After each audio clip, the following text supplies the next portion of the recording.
Hello, Aditya study orbit में आप सभी का स्वागत है। और हम जो सीरीज स्टार्ट की उस सीरीज को आगे अपन आज कंटिन्यू कर रहे हैं। पिछली क्लास में आपने देखा था 2024 का वो 1 से 25 और फिर हमने 26 से लेकर 50 तक के क्वेश्चन दो वीडियोस में कंप्लीट कर लिए विथ कंसेप्ट, ताकि इससे आपका पूरा का पूरा किताब रिवीजन हो जाए और साथ ही साथ आप 1 मार्क्स 2 मार्क्स और 5 मार्क्स के क्वेश्चन को आसानी से अटेम्प्ट कर सकें। ठीक है, तो आज अपन इसी सीरीज को आगे बढ़ाएंगे और क्वेश्चन स्टार्ट करेंगे अपन 51 से और 51 से सॉल्व करेंगे 75 तक।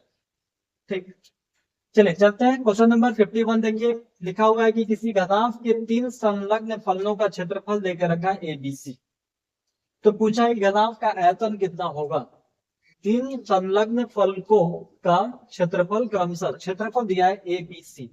तो जब ये घनाभ है तो आप जानते होंगे क्या कि इसकी जो वैल्यू होगी, समझेंगे आगे। इस फोटो को समझ जाइए, फिर आपको समझना बहुत ही आसान हो जाएगा।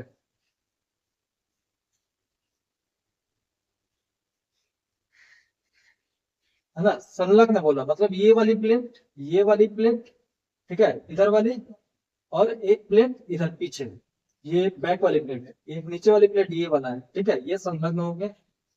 तो इसका एरिया, एक का एरिया ये ए स्क्वायर दिया है ना, ए दिया है, दूसरे का बी दिया है, और तीसरे का जो नीचे वाली प्लेट हो ए है, और पीछे वाली जो इधर वाली ये जो प्लेट दिख रहा है उसका बी दिया है, और पीछे वाली प्लेट का सी लेके रखा है।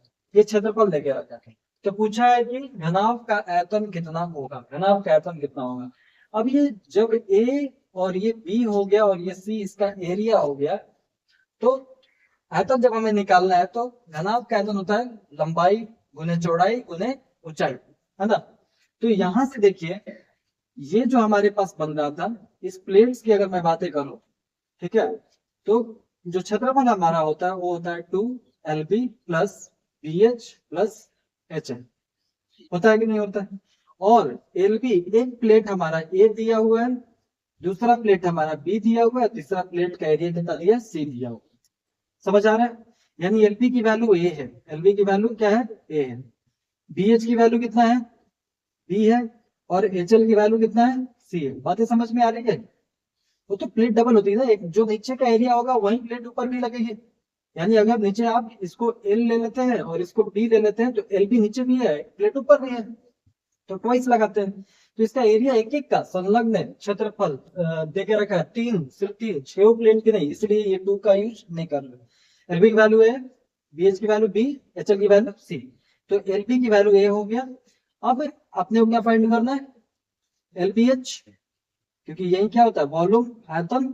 तो इन सबको मल्टीप्लाई अगर मैं कर दूं तो बनेगा L square B square H square, तो ये बनेगा ए बी सी।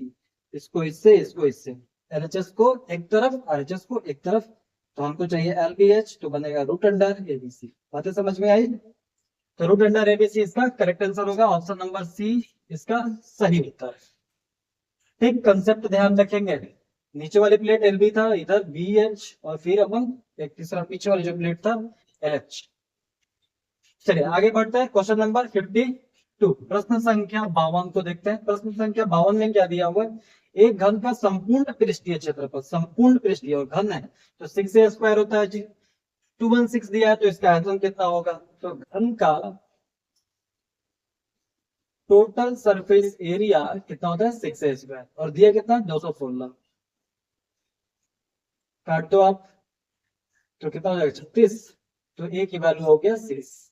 अब सेंटीमीटर में तो सेंटीमीटर लिख लीजिए, प्लस माइनस क्यों नहीं, क्योंकि यहाँ पे डिस्टेंस की बात चल रही है। अब क्या फाइंड करना है, आयतन फाइंड करना है। तो घन का आयतन कितना होता है, आयतन होता है ए क्यूब, यानी जो साइड मिला है उसका क्यूब, तो ये कितना हो जाएगा, 216। ओ हो, एलबीएच ये आपका 6a स्क्वायर की वैल्यू कितना है ये, और 216, इसका आंसर हो जाएगा ऑप्शन डी इसका करेक्ट आंसर। चलिए आगे बढ़ा जाए। क्वेश्चन नंबर 53, क्वेश्चन नंबर 53, दो घनों का आयतन का अनुपात 1.64 है तो उनके संपूर्ण पृष्ठीय क्षेत्रफल का अनुपात कितना होगा। आयतन देके रखा है, ठीक है, घन, घन का आयतन मान लीजिए पहला घन, यानी ऐसा हम लिख देते हैं V1 और V2, पहले घन का आयतन और दूसरे घन क्या थे, ये घन है, ठीक है। एक को लिखा ए क्यूब और दूसरे को लिखा कैपिटल ए, और इसकी वैल्यू देके रखा है कितना, 1/64। यानी अगर मुझे साइड निकालना होगा तो मैं क्यूब कर दूंगा, इन ये क्यूब है तो इधर जाएगा तो क्यूब रूट होगा, और जब क्यूब रूट होगा तो कितना बनेगा, 1/64, यानी आपका 4 × 4 × 4 हो जाएगा ना, तो 1/4 बाहर आ जाएगा, यानी ए की वैल्यू 1 और कैपिटल ए की वैल्यू कितना हो गया 4, एक और 4 के फॉर्म में है। अब क्या फाइंड करना है, तो संपूर्ण पृष्ठीय क्षेत्रफल, तो संपूर्ण पृष्ठीय क्षेत्रफल यानी DSA घन का अपने को फाइंड करना है, घन 1 नंबर, घन 2 नंबर, या बोलूं तो ऐसे लिखे हुए एक का, और ये हो गया TSA किसका, दूसरे का।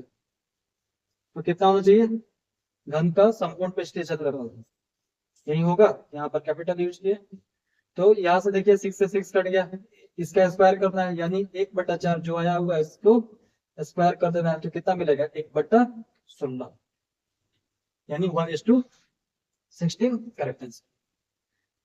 चलिए तो 53 नंबर क्वेश्चन हमने देख लिया, अब चलते हैं अपन क्वेश्चन नंबर 54, प्रश्न संख्या 54। प्रश्न संख्या 54 में लिखा हुआ है कि दो वृत्तीय बेलन का आयतन समान है, मतलब उसकी जो आयतन है वो बराबर है, और उसकी ऊंचाई का अनुपात ये है, तो उसकी त्रिज्याओं का अनुपात कितना होगा। तो पहला सुनिए, हमने सिलेंडर लिया और पहला सिलेंडर लिया, तो इसका जो आयतन लिखा मैंने πr²h, आयतन की बात किया है, और दूसरा सिलेंडर हमने लिया है, इसको हमने लिखा πr²h, ठीक। अब क्या दिया है, इसका दोनों का वॉल्यूम बराबर है, दोनों का वॉल्यूम बराबर, यानी πr²h किसके बराबर, πr²h, पाई से पाई चला गया, ये बन जाएगा r² और ये बन जाएगा h/H। बातें समझ में आ रही है, तो क्या बनेगा r/r, और ये रूट में चला जाएगा h/H, यानी क्या मिलने वाला है, और देखे रखा है उसका ऊंचाई का अनुपात 1:2 है, तो 1/2, यानी बनेगा 1/√2 इसका करेक्ट आंसर, यानी हमारा जो आंसर होगा वो ऑप्शन ए, ठीक है। यहाँ पर क्यों ऐसा किया, क्योंकि यहाँ पर दिया हुआ था कि आयतन बराबर है, इसलिए हमने आयतन को यहाँ पर बराबर करके फाइंड किया। चलिए चलते हैं क्वेश्चन नंबर 55 की तरफ। 55 देखिए 55 में क्या बोला, एक बेलन का वक्र पृष्ठीय क्षेत्रफल 1760 सेंटीमीटर स्क्वायर और इसके आधार का व्यास इतना सेंटीमीटर है, तो इसकी ऊंचाई होगी कितना होगा। वक्र पृष्ठीय क्षेत्रफल बेलन है, यानी सिलेंडर, सिलेंडर का वक्र पृष्ठीय क्षेत्रफल अपन सीए से फाइंड कर रहे हैं, तो सिलेंडर का जो वक्र पृष्ठीय क्षेत्रफल होता है वो होता है कितना 2πrh, और दिया है 1760, तो 2/22 यूज कर लेता हूँ, जब तक कि ना बोलेगे 3.14 यूज करना है। आर की वैल्यू दिया है क्या, नहीं, व्यास दिया है 28, तो व्यास जब 28 दिया है तो रेडियस इसका आधा, तो यहाँ पर 14 लिखेंगे और एच फाइंड करना है, इसको इससे काट दीजिए, ठीक है। सबको नीचे लेके आइए, 1760/2 × 22 × 2, 2 से काटेंगे क्या मिलेगा, ये हो जाएगा 8 ये तो कट जाएगा ना, 4 0, 2 से काटिए 20 हो गया, तो एच की वैल्यू कितना हो गया 20, नहीं बाकी कहीं आंसर, ऑप्शन सी इसका सही उत्तर। 55 अपने कंप्लीट कर लिया, और अब चलते हैं 56 की तरफ। 56 में क्या देके रखा है, 56 में आपको देके रखा है कि यदि केंद्र O और त्रिज्या R वाले वृत्त में इतना थीटा, तो चाप AB की लंबाई होगी, तो थीटा जब दिया हुआ है तो हम जानते हैं, क्या जान रहे हैं, देखिए ये थीटा, तो इस चाप की लंबाई अगर निकालनी होती है तो कितना होता है, चाप की लंबाई यानी एल की वैल्यू निकाल, θ/360 2πr, तो कौन सा मैच हो जाएगा 2πr θ/360, 2πr θ/360, ये आपका आंसर। अगर पूछता इसका एरिया, इस त्रिज्या खंड का एरिया पूछता, तो फिर क्या लिखते हैं अपन, θ/360 πr², अगर ये r रेडियस है, ठीक है। बात समझ में आई, यानी πr² θ/360, जो लास्ट आप डी देख रहे हो वो आपका त्रिज्या खंड का एरिया है, लेकिन यहाँ पर उसने पूछा था चाप की लंबाई, इसलिए θ/360 2πr। तो यहाँ तक हमने कंप्लीट कर लिया। अब चलते हैं अपन 57। यदि किसी शंकु का तिर्यक ऊंचाई यानी एल की वैल्यू दे के रखा है, आधार के त्रिज्या आर हो और आधार कितना दिया आर हो, तो शंकु का संपूर्ण पृष्ठीय क्षेत्रफल कितना होगा। ये शंकु, ठीक है, इसकी वैल्यू है, ठीक है, त्रिज्या आर, ये त्रिज्या आर हो गया। तो शंकु का संपूर्ण पृष्ठीय क्षेत्रफल, संपूर्ण, तो एक तो ये कर्व सरफेस एरिया, तो वक्र पृष्ठीय क्षेत्रफल, वक्र पृष्ठीय क्षेत्रफल, और फिर ये नीचे वाले प्लेट का एरिया प्लस वृत्त का क्षेत्रफल, है ना, तभी तो संपूर्ण मिलेगा आपको। क्लियर। तो कितना हो जाएगा, पाई आर एल, बचपन से जान रहा है। वृत्त का क्षेत्रफल पाई आर स्क्वायर, कॉमन भी करना है क्या, नहीं, तो ये हो गया pi r l plus pi r square, इसका सही उत्तर होगा। इसलिए ऐसे ऐसे क्वेश्चन को आप तभी कर पाइएगा जब आप समरी अच्छे से, हर चैप्टर के पीछे सारांश दिया है एनसीईआरटी, उसको आप अच्छे से कर लेते हैं तो आप आसानी से इन क्वेश्चन को ठीक करके आगे निकल लेंगे। प्रश्न संख्या 58 देखिए, लिखा हुआ है कि दो गोलों को आयतन का अनुपात 125:27 है, तो इसका पृष्ठीय क्षेत्रफल का अनुपात कितना होगा। आयतन दिया हुआ है, पृष्ठीय क्षेत्रफल पूछा है, तो पृष्ठीय क्षेत्रफल पूछा, तो देखिए गोला है, तो गोला एक और गोला दो,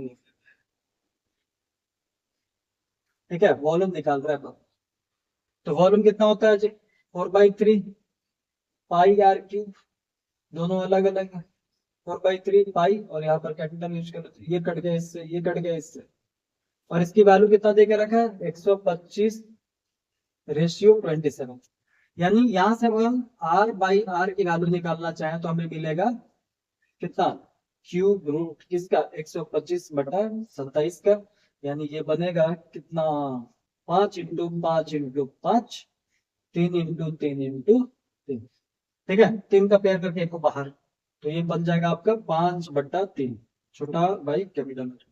फाइंड क्या करना है, फाइंड हमें करना है उसका पृष्ठीय क्षेत्रफल, तो पृष्ठीय क्षेत्रफल क्या होगा, गोला, ठीक, गोला दो, पृष्ठीय क्षेत्रफल यानी एरिया फाइंड करना है, आप यही समझिए, A1 A2, तो इसका एरिया कितना होता है 4πr², और 4 पाई ये छोटा है यार क्योंकि ऊपर छोटा आर लिए थे, ये इससे, यानी r/R का स्क्वायर, तो इसको जब आप स्क्वायर करेंगे तो क्या मिलेगा 25/9, 25/9 दिख रहा है, यानी 25:9 इसका सही उत्तर है। चलिए, तो यहाँ तक हमने कंप्लीट कर लिया। अब चलते हैं अपन 59 नंबर क्वेश्चन की तरफ। 59 में क्या दिया हुआ है कि 8 सेंटीमीटर त्रिज्या के गोले को पिघलाकर, 8 सेंटीमीटर त्रिज्या के गोले को पिघलाकर एक 32 सेंटीमीटर ऊंचाई के शंकु के रूप में लाया जाता है। शंकु के आधार की त्रिज्या है, ठीक है, समझेंगे इसको।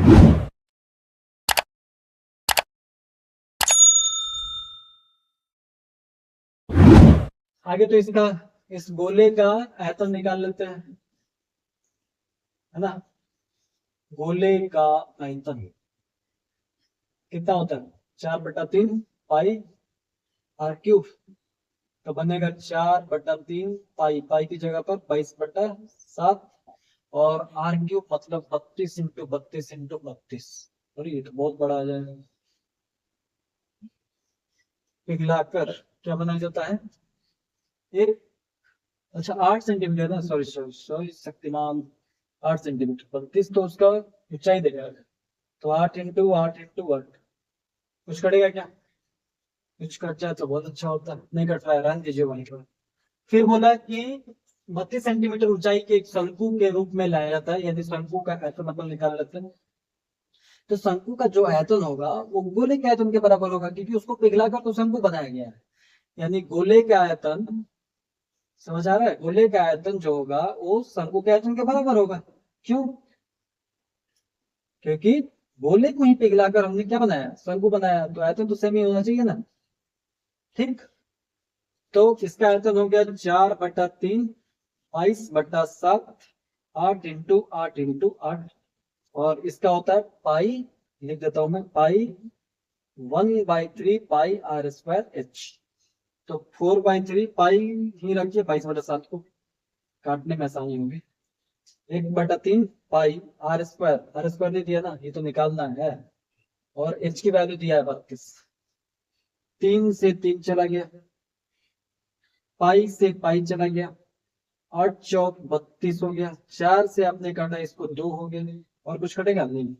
तो 8 16, 16 चौका 64 इक्वल टू आर स्क्वायर, यानी आर की वैल्यू कितना हो जाएगा 8 सेंटीमीटर, मतलब सेंटीमीटर 8 सेंटीमीटर इसका सही उत्तर होगा।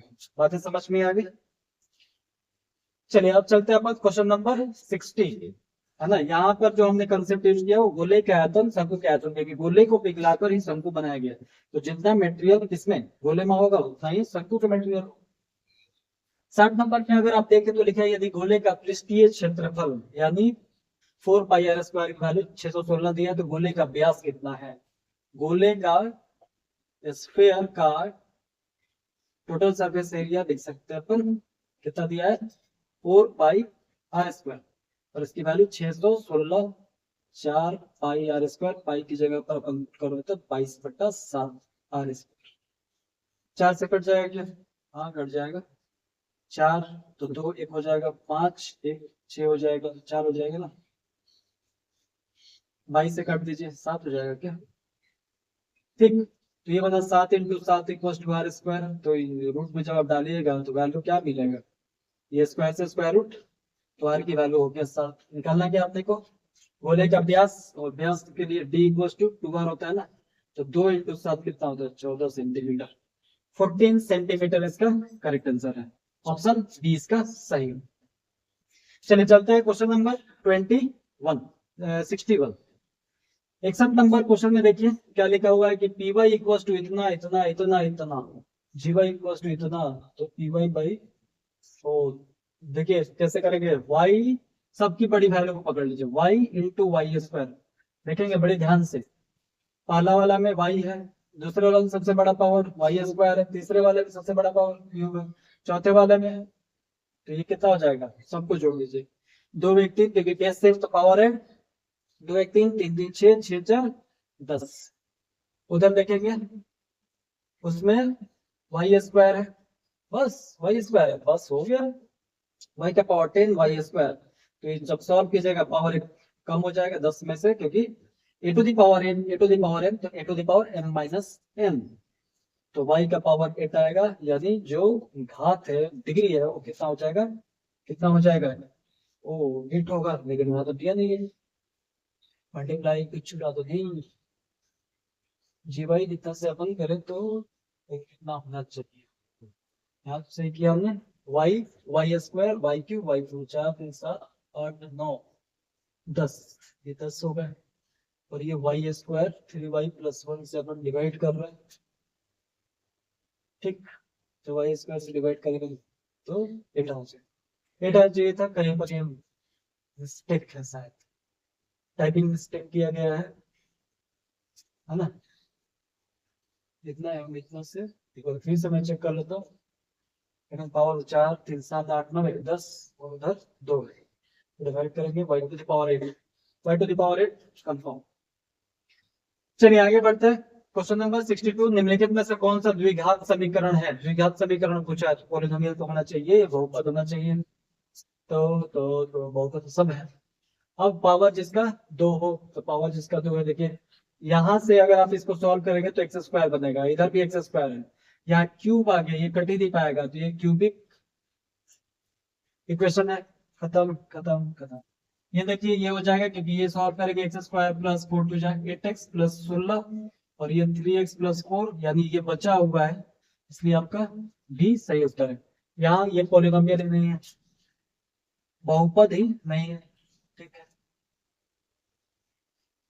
लेकिन बहुपद से क्या लेना है, इसको जब अपन इधर मल्टीप्लाई करेंगे तो देखिए 4 टू जा 8x² बनेगा, और इधर कुछ आएगा नीचे 8x², तो इसे ही कट जाएगा, ठीक है। यहाँ से देखिए 2x² है, ये जब x इससे मल्टीप्लाई करेंगे तो 2x² भी कैंसिल कर देगा इसको, तो x का पावर 2 बचेगा ही, ठीक। बातें समझ में आ गई, ये बहुपद है क्योंकि इक्वल में इधर था, ठीक है, इसको मल्टीप्लाई करेंगे तो 4 इतना बनेगा होगा, तो ऑप्शन नंबर 20 का सही उत्तर है। अब चलते हैं अपन क्वेश्चन नंबर 63, प्रश्न संख्या 63 की तरफ अपन मूव करते हैं। इस बात को ध्यान रखें कि आप एनसीईआरटी के हर चैप्टर का सारांश पढ़ें, वो सारांश आपको काफी यूज में रहे, उससे आप आसानी से इन क्वेश्चंस को सॉल्व कर सकते हैं।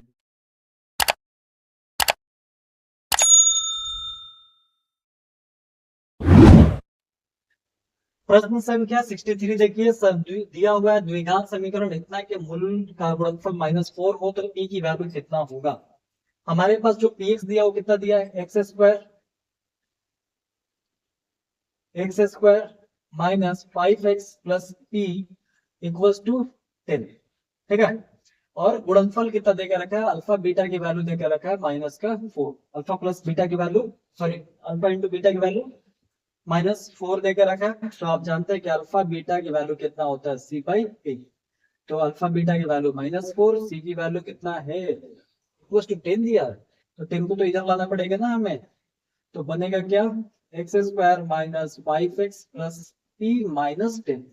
अब ये कांस्टेंट है, तो p -10 और अपॉन में a is the coefficient of x², तो 1 हो गया। तो -4 इक्वल्स टू p -10, ये 10 इधर जाएगा तो क्या बनाएगा, प्लस का 10 इक्वल्स टू p। तो p की वैल्यू हमारे पास आ गया 6, 6 कहीं दिख रहा है, यानी ऑप्शन सी इसका सही उत्तर है, ऑप्शन सी इसका सही उत्तर है। चलिए चलते हैं क्वेश्चन नंबर 64 देखते हैं अपन। 64 में क्या दिया है, यदि x-2 इतना का गुणनखंड है तो p का मान क्या होगा। अगर ये गुणनखंड है तो अपन क्या लगा सकते हैं इसमें, रिमाइंडर थ्योरम, यानी ये इसको पूरे को डिवाइड कर देगा, इसकी वैल्यू को 0 कर देगा। तो x-2 गुणनखंड है इसलिए इसको 0 पर इक्वेट कर रहे हैं, तो x की वैल्यू 2 आ गया। अब हमारे पास देकर रखा है क्या, p(x²) माइनस x माइनस 6, ठीक है। अगर इसकी वैल्यू मैं इसमें पुट करूंगा तो इसकी वैल्यू को कितना होना पड़ेगा, 0, क्योंकि ये गुणनखंड है।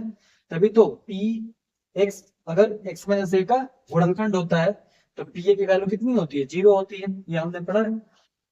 तो 2 पुट करेंगे तो कितना बनेगा इसमें, देखिए p 2 का square minus 2 minus 6 equals to 0, तो बनेगा 4p, 2 4, 4p minus 8 equals to 0, यानी p की वैल्यू 8/4, ये माइनस का इधर है, प्लस मल्टीप्लाई करो डिवाइड में, तो 2 आया इसका आंसर। आंसर क्या होगा इसका, 2। ऑप्शन ए फॉर अहमदाबाद इसका सही। 65 नंबर क्वेश्चन देख लेते हैं। 65 नंबर में क्या दिया हुआ है कि के किस मान के लिए द्विघात समीकरण इतना का मूल वास्तविक और समान हो। वास्तविक और समान, ये आपका क्वाड्रेटिक का क्वेश्चन है, और ये इस कंडीशन के लिए डी की वैल्यू को 0 होना पड़ता है, डी की वैल्यू को क्या होना पड़ता है, 0। इक्वेशन क्या दिया, x² plus 6x plus k की वैल्यू 0, और डी निकालना आप लोगों को आना चाहिए कितना, b² माइनस 4ac, b की वैल्यू कितना है 6, तो 6² माइनस 4, a की वैल्यू कितना 1, और c की वैल्यू k, तो ये कितना हो जाएगा, b की वैल्यू 0, क्यों, क्योंकि इसका जो रूट्स है वास्तविक और समान, ठीक है, रियल एंड इक्वल है। अगर सिर्फ रियल होता तो ग्रेटर का लग जाता, ठीक है, इक्वल बोला इसलिए हम 0 पर इक्वेट करते हैं, अनलेस हो जाएगा तो कोई वैल्यू मिलेगी नहीं। तो ये हो जाएगा 36 माइनस 4k, ये 36 इधर लेकर आइए, माइनस का बनेगा -4k, माइनस से माइनस कट गया, 4 से काटो आप 9, तो k की वैल्यू कितना बन गया 9, k की वैल्यू 9, बी फॉर बॉम्बे इसका सही उत्तर है। चलिए 66 नंबर क्वेश्चन देख लेते हैं। क्या लिखा है, द्विघात समीकरण इतना के मूल की प्रकृति क्या होगी। प्रकृति निकालना है, ठीक है जी, निकाल लेंगे अपन। याद रखें, डी फाइंड करना है, जिसको विभेदकर बोलते हैं, डिस्क्रिमिनेंट b² माइनस 4ac। अगर डी ग्रेटर दैन 0 है तो ये वास्तविक होगा लेकिन असमान, असमान। अगर डी की वैल्यू 0 हो गया तो वास्तविक तो होगा, लेकिन क्या होगा, समान होगा। और डी लेसर देन 0 हो गया तो फिर नो सॉल्यूशन आपको मिलता है, कोई सॉल्यूशन नहीं, और इमेजिनरी सॉल्यूशन मिलता है जब आप कॉम्प्लेक्स नंबर पढ़िएगा क्लास 11 में। अब इसको अपने को चेक करना है, लिखा गया 4/3 x² minus 2x plus 3/4 equal to 0। B क्या है, कोफिशिएंट ऑफ x, तो b क्या है -2, a दिया है 4/3 कोफिशिएंट ऑफ x², b की वैल्यू -2 और c की वैल्यू 3/4। अब b की वैल्यू फाइंड करते हैं, b² मतलब -2 का स्क्वायर, -4a की वैल्यू कितना, a की वैल्यू 4/3, c कितना 3/4, 4 से 4 गया, 3 से 3 गया, तो ये कितना हो जाएगा 4 में 4, ओ 0। और 0 कंडीशन क्या होता है, वास्तविक और समान। लिखा है क्या, वास्तविक और समान। ऑप्शन 20 का करेक्ट आंसर। ठीक, अब चलते हैं 67 नंबर क्वेश्चन पर। यदि द्विघात समीकरण y square plus 3y minus 18 equals to 0 का एक मूल दे के रखा है, कितना दे के रखा है -6, तो इसका दूसरा मूल कितना होगा। यानी एक वैल्यू दे के रखा है, दूसरी वैल्यू कितनी होगी ये पूछा गया है। चलिए आसानी से फाइंड कर सकते हैं। कैसे फाइंड करेंगे, देखिए इधर अगर ये मूल दे के रखा है यानी उसको सेटिस्फाई करेगा, उसकी वैल्यू को 0 कर देगा, है ना। तो डायरेक्ट अपन एक तो डिवाइड मेथड से अपन कर लेंगे। अगर ये मूल है तो y की वैल्यू -6, तो y हो गया प्लस का 6 इक्वल्स टू 0। तो y प्लस 6 को अपन डिवाइड कर देंगे किससे, y square plus 3y minus 18 को डिवाइड करेंगे y प्लस 6 से। तो यहाँ y लिखा मैंने, तो ये बना y स्क्वायर प्लस 6y, कुछ कटेगा, ये कट गया, ये कितना हो गया माइनस का 3y माइनस का 18, तो -3 कर दीजिए तो बना -3y और प्लस माइनस माइनस 18, तो ये पूरा कट गया ना। तो आपका आया क्या आंसर, y -3, इसको 0 पर इक्वेट कर दीजिए, y की वैल्यू कितना आ जाएगा 3, y की वैल्यू 3, y की वैल्यू 3। तो इसका आंसर हो गया 67 का ए। ओके,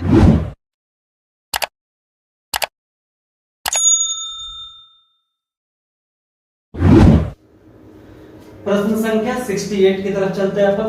लिखा है यदि द्विघात समीकरण x square minus 8x plus 5 equals to 0 के मूल अल्फा एवं बीटा हो तो a square plus alpha square plus beta square की वैल्यू कितना होगा। ठीक है, देखिए लिखा है क्या, x square minus of 8x plus 5 equals to 0, तो alpha square plus beta square की वैल्यू पूछा है, alpha square plus beta square की वैल्यू।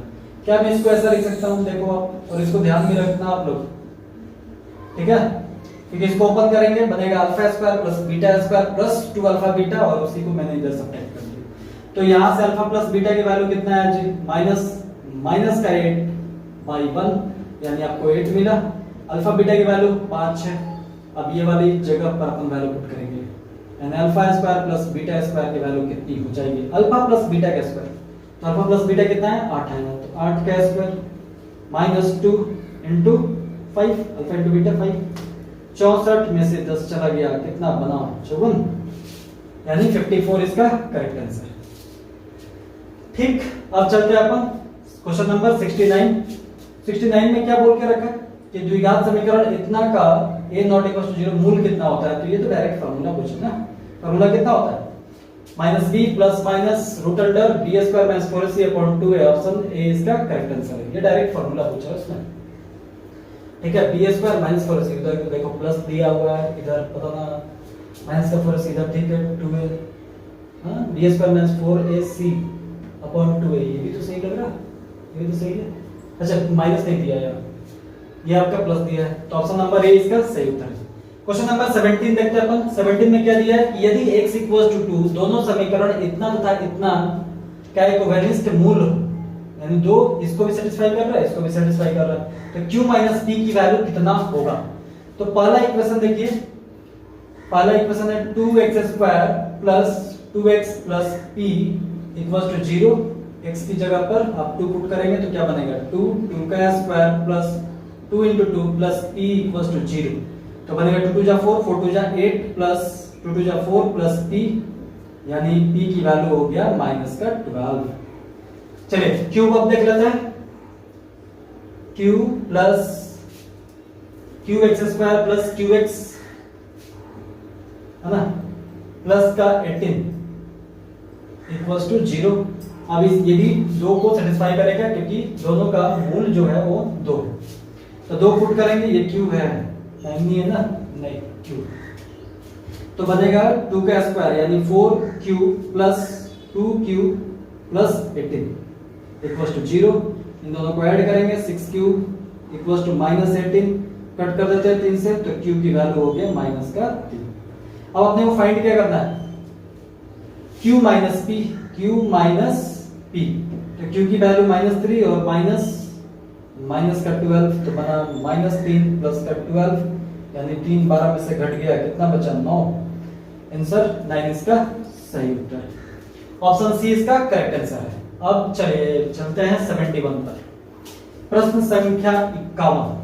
प्रश्न संख्या 51 में क्या दिया है कि 5 के प्रथम 7 गुणजों का माध्य निकालना है। माध्य आपको फाइंड करना है, मीन आपको फाइंड करना है। तो कैसे फाइंड करेंगे, देखेंगे इधर। अब 5 का अगर मुझे 7 गुणज दिखाना है तो कैसे लिखूंगा मैं, आप देखना बड़े ध्यान से। 5 प्लस उसके बाद वाला कौन आएगा, गुणज निकालना है 10, उसके बाद 15, उसके बाद 20, उसके बाद 25, उसके बाद 30 और 30 के बाद 35। और ये कितने नंबर है, 7 गुणज। 5 के प्रथम 7 गुणज तो 7 से डिवाइड करेंगे। अब टोटल को ऐड करते हैं। टोटल को ऐड क्यों करना, बीच वाली वैल्यू निकाल लीजिए। ये 2 इधर से 2 कट गया, इधर 3, यानी आंसर कितना आने वाला है, 20 आने वाला है। फिर भी अपन ऐड करके देख लेते हैं। 10 5 15, 15 15 30, 30 और 20 हो गया 50, 50 25 75, 75 और 30 कितना हो जाएगा 105। 105 और 5 110 और 30 140, 10 7, यानी आंसर मिलेगा 20। वैसे भी आप कर सकते हैं ये और ये बचा जो माध्य। तो ऑप्शन बी इसका सही उत्तर है। चलिए 72 देख लेते हैं अपन। हाँ, लेकिन ये नियम तभी लगेगा जब उसका इंटरवल बराबर हो। ऐसा नहीं कि इंटरवल अलग अलग हो गया है ना, 2 के बाद 3 है, 3 के बाद 5 यूज होगा तो 3 उसका आंसर नहीं होगा। इंटरवल बराबर होगा तभी आप ऐसे कर सकते हैं। 2 और लास्ट वाले को, पहला लास्ट वाले को काट कर बना सकते हैं। 72 में देखिए 20 13 18 25 इतना का माध्यिका निकालना है, मीडियन निकालना है। अब मीडियन निकालने के लिए क्या करना पड़ेगा, सबसे पहले इसको सजाना पड़ेगा, अरेंज करना पड़ेगा। या तो बढ़ते क्रम में सजा लीजिए या घटते क्रम में सजा लीजिए। तो अपन क्या करते हैं, इसको बढ़ते क्रम में सजा लेते हैं। सबसे छोटा इसमें कौन दिख रहा है, सबसे छोटा 20 13 18 25 6 तो दिख रहा है। तो पहला हो गया 6, उसके बाद वाला नंबर 6 के बाद 7 दिख रहा है क्या, नहीं दिख रहा। 8 दिख रहा है, हाँ जी 8 दिख रहा है। कितने बार दिख रहा है, एक बार। 8 हो गया, 8 के बाद 9, हाँ 9 दिख रहा है। 9 के बाद 10 दिख रहा है, 10 नहीं दिख रहा। 11, 9 के बाद 11 नहीं दिख रहा है। 9 के बाद 13, 9 के बाद 13, 13 के बाद 15, 15 के बाद क्या हो जाएगा, 15 के बाद 16, 16 के बाद 17 18 19 20, 18 दिख रहा है। 18 के बाद क्या हो जाएगा, 18 के बाद देख लीजिए, 18 के बाद 20, 20 के बाद 21 22, 21 22, 2 2 4 2 6 1 7 8 9 10, 10 नंबर है इसमें। देख लेते हैं 1 2 3 4 5 6 7 8 9 10 11। ओहो, एक नंबर छूट गया, 25 भी तो है, ठीक है। यानी 11 नंबर से 11 डेटा आपके पास है और 11 का माध्यिका निकालना है। तो याद रखें कि जब भी आप मीडियन निकालते हैं तो सबसे पहले उसको अरेंज करते हैं। अरेंज करने के बाद आप देखते हैं कि नंबर उसके कैसे मिल रहा है, इवन मिल रहा है या ऑड मिल रहा है। अगर ऑड मिला तब तो बहुत आसान हो गया, जो नंबर है उसमें 1 ऐड करके 2 से डिवाइड कर दिए, वही वाला जो टर्म होगा वो माध्यिका हो जाएगा। लेकिन अगर इवन मिला तो आपको करना पड़ेगा n/2 + 1 ये वाला टर्म और साथ में n/2 वाला टर्म, दोनों टर्म को आगे लिखेंगे और फिर 2 से डिवाइड करेंगे। दोनों टर्म जैसे मान लीजिए कि 2 और 3 आए, दोनों 2 नंबर वाला दूसरा पद और तीसरा पद देखेंगे, फिर 2 से डिवाइड करेंगे। तो ये तो हमारे पास आसान सा क्वेश्चन, यानी 11 + 1/2 यानी 12/2 तो हो गया 6 नंबर वाला देख लीजिए, 1 2 3 4 5 6। ऑप्शन 16 इसका आंसर होगा। बिफोर बॉम्बे इसका करेक्ट आंसर है। इस कंसेप्ट को ध्यान में रखेंगे आप लोग, ठीक है। क्वेश्चन नंबर 73 का बहुलक निकालना। बहुलक में आप लोग जानते हैं कि बहुलक यानी सबसे मोस्ट ऑकरिंग, सबसे ज्यादा बार जो नंबर आता है उसको अपन क्या बोलते हैं, बहुलक बोलते हैं। सबसे ज्यादा कौन आया है, 23 कितने बार आया, 23 एक ही बार तो आया। 15 कितने बार आया, एक बार। 25 कितने बार, 2 बार। 25 3 बार आया है, 1 2 3, यानी 25 इसका बहुलक होगा, सबसे ज्यादा। याद रखेंगे बहुलक most occurring frequency, most occurring frequency जो सबसे ज्यादा बार आता है उसको अपन बहुलक बोलते हैं। चलो 73 हमने कंप्लीट कर लिया। अब चलते हैं अपन 74 की तरफ। लिखा हुआ है एक बराबरता बंटन की माध्यिका कितना है 40 एवं 38.2 माध्य है, तो इसका बहुलक होगा। तो ये इंपेरिकल फार्मूला से बनेगा। क्या आप लोग को इंपेरिकल फार्मूला मालूम है? नहीं मालूम है तो देखिए इधर 3 median equals to 2 mean plus mode होता है, ये याद रखना है, ये इंपेरिकल फार्मूला बोला जाता है। तो 3 मीडियन माध्यिका कितना दिया है जी? माध्यिका आपको देकर रखा है 40, तो 40 से मल्टीप्लाई कर लीजिए इक्वल्स टू 2 मीन कितना दिया है 38.2 और मॉड निकालना है, बहुलक निकालना है। ये बहुलक हो गया, मॉड मतलब बहुलक, माध्य ये माध्यिका। तो 120 और ये कितना हो जाएगा 2 से अपन 4 हो गया, 8 दूनी 16, 3 दूनी 6, तो 7 हो जाएगा ना प्लस मॉड। तो 120 माइनस 76.4 इक्वल्स टू बहुलक। तो बहुलक कितना हो जाएगा?